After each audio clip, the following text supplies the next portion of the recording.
สัจธรรมคุ้มครองใจใครฝักใฝ่สุขชีวา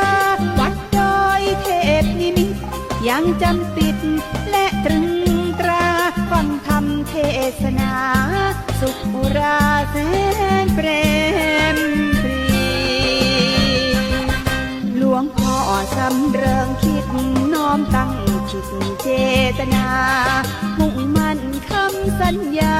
สร้างจิตตวิริยะความเพียรคำสอนพระพุทธองค์จะดำรงอยู่คู่ชาวไทยตราบชั่วดินฟ้ามาลายให้ห่างไกลเอาเว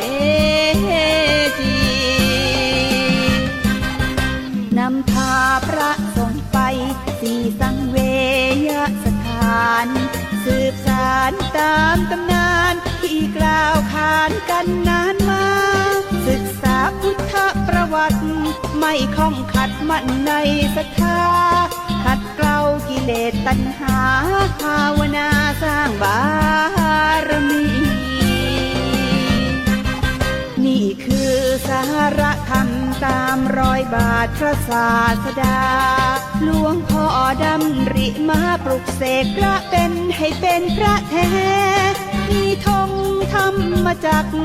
สะบัดชัยไกลกังวานให้โลกได้กล่าวขานจาริกธรรม